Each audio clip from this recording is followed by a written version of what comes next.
This is Tom Dillon, the Lifetime Liberal, and today is Friday, November 11th, 2016.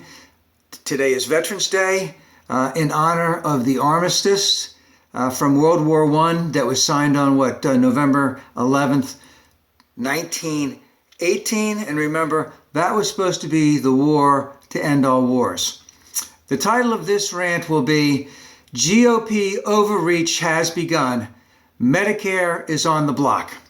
So when I was a kid and you would watch all these cartoons and stuff, they always, some of them had their little mad scientist out there. And the mad scientist was going to rule the world. And the mad scientist had the good guys on the ropes, and the good guys found a way to take over or to win against the mad scientist, because the mad scientist had an obvious flaw. But remember, the mad scientist was, crazy and very smart, and was drunk with power in terms of wanting to rule the world, and that they did this possibly because they had been slighted and they were seeking revenge.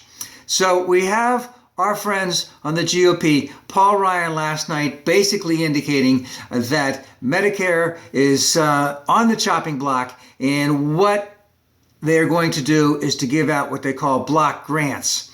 So the example I would give is that for someone to get $100, so the money comes from the federal government, it goes to the state allocates it to you, and instead of it being Medicare, it's going to be $100. Then you get the option of going out and purchasing insurance on the open market for yourself. So, I'm 63. I don't want to be spending 2, 4 hours, 6, 8 hours looking at every single plan out there by 4 or 5 different insurance companies to see what's right for me. And of course, I'll never know how much I'm getting screwed because there's so much fine print in there anyway.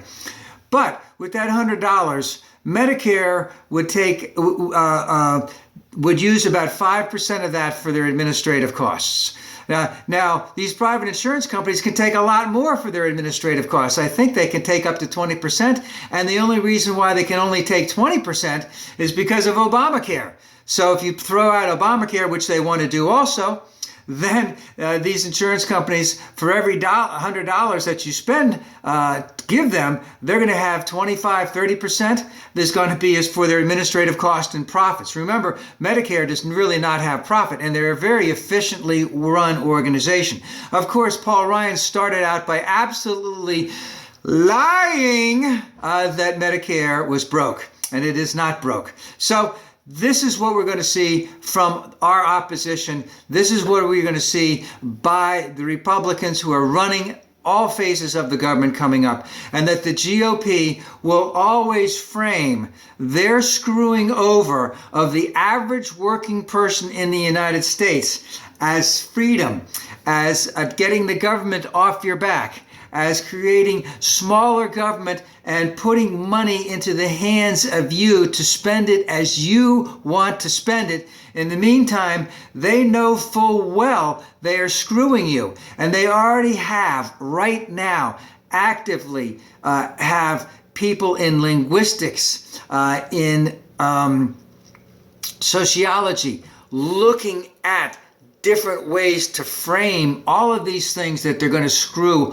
all of us over on. So when it comes to any of the types of things that we had thought we might have seen with a Hillary Clinton administration, we will not see that with the Trump administration. There will be no increase in the minimum wage. There will be no comprehensive immigration reform. There will be no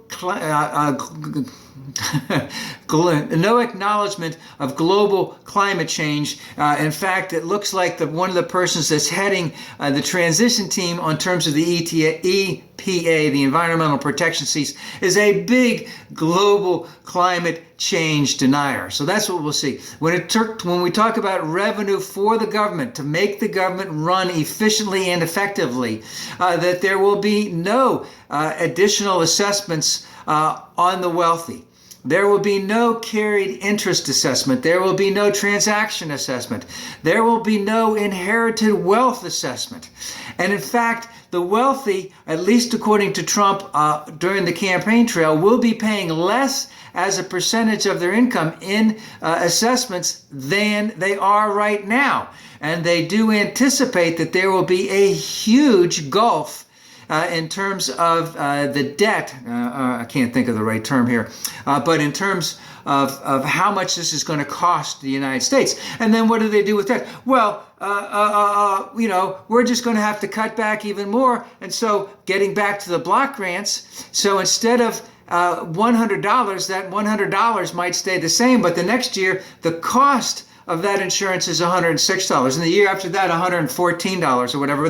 But the senior citizens only get $100. So every time that they get that $100, they're buying less and less and less of what it would take to help them stay healthy. And this is how our friends on the Republican side get drunk with power and screw over the American people. And remember, they will come out and they will clearly indicate that they are being incredibly, let's just say, magnanimous in terms of what they are doing for the American people. They will clearly indicate that they are being altruistic and finding every single thing that's necessary to get the government off your back so that you can have as much money as you want. We'll forget about any type of regulation. We'll forget about any type of cutback on carbon emissions or anything like that.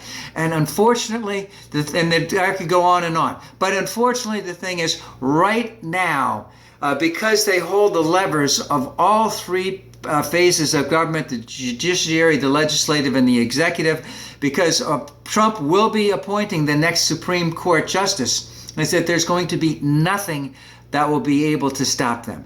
Yes, we must have just an incredible, vibrant, united, and vocal opposition all the way through. Because I do believe that when all of these things get started, that as an opposition group, and also the fact that many, many of the people who have voted for Trump will not realize fully what they are basically going to get screwed all over.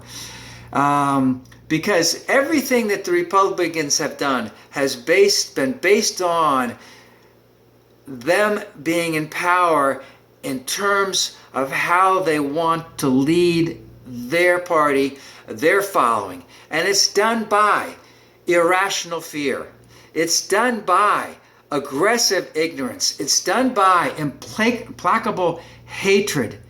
And it's also done by a tremendous thirst for revenge.